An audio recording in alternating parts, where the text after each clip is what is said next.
Self-love. In this section, we're going to cover what is self-love, why you don't love yourself if you don't, and how to love yourself. So, what is self-love? Self-love is having love and acceptance for your authentic self, exactly as you are, every single part of yourself. It's not in an egocentric way, like how you appear to other people, status, anything like that. It's nothing to do with that. It's unconditional love, the way you'd love a child, with kindness and patience and forgiveness and support. Self love to me encompasses self acceptance, self kindness, self respect, self belief, authenticity. I just group that all together as self love. And it's the most important thing and the foundation for good mental health. So, do it.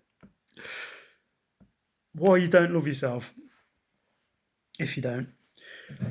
So we're all born into the world with self love and acceptance, innocent and clean. We're outwards focused. We experience the world with our senses and awareness in the present moment in a pure, natural way.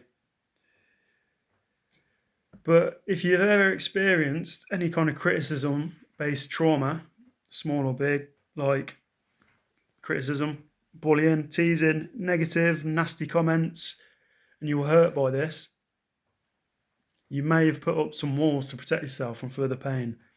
So you're essentially rejecting and hiding parts of your authentic self for fear of criticism and pain.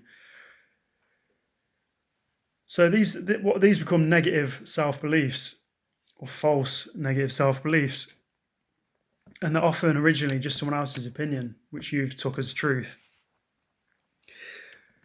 But once you start to reject part of yourself, you're telling yourself that you're not good enough as you are. So you're walking around with that, carrying that around with you as a truth for the rest of your life, potentially. You got to remember as well, people often treat others like a reflection of how they treat themselves. If they're critical and unaccepting of others, then they're often the same way about themselves. And it's a cycle of spreading negativity, and it catches and spreads because people haven't been taught how to love themselves, to be strong in themselves, and to use their brains in a healthy way. Worse than this is probably self-criticism. It's like the opposite of self-love. You've taken on the role of like an external critic, to look out for parts of yourself that others might potentially criticize you on.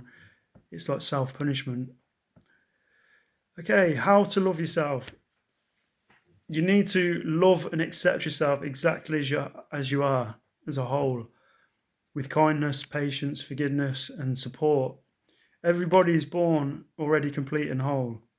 You don't have to do anything extra or achieve anything extra to love yourself. So just be kind to yourself, um, and love and care for yourself no matter what. Be your own biggest supporter. Don't rely on other people's love or external things or validation. Believe in yourself and what you're capable of. Be authentic. So don't hide parts of yourself out of fear of rejection. So really, self-love means being kind to yourself, and it means being vulnerable enough to show your authentic self. You got to be vulnerable and brave to show yourself and not hide away and reject parts of yourself. Alan Watts said, when you stop pretending, you are what's left. And also, while you're at it, treat others how you'd like to be treated. Because why not? Don't be horrible.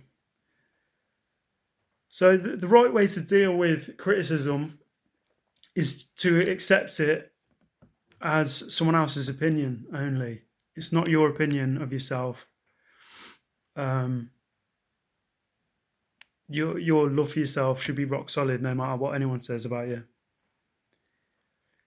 That way you stay in whole. You stay whole. You're not fragmenting yourself, rejecting parts of yourself. You're saying, I am what I am, and this is me as a whole. It might still hurt when you get criticized or anything else negative, but that's just their opinion. It's not your opinion. It's about being vulnerable to show yourself despite other people's negativity. So you can still see areas of yourself that you might want to improve. It's not about that. It's your self-love should always be there as your foundation. Even if you want to improve yourself in a million ways, you still love yourself. You loved yourself when you were a little baby just born, and you love yourself now for exactly who you are and what you are, with forgiveness and kindness and compassion. So hopefully that helps you. That's the first section, self-love.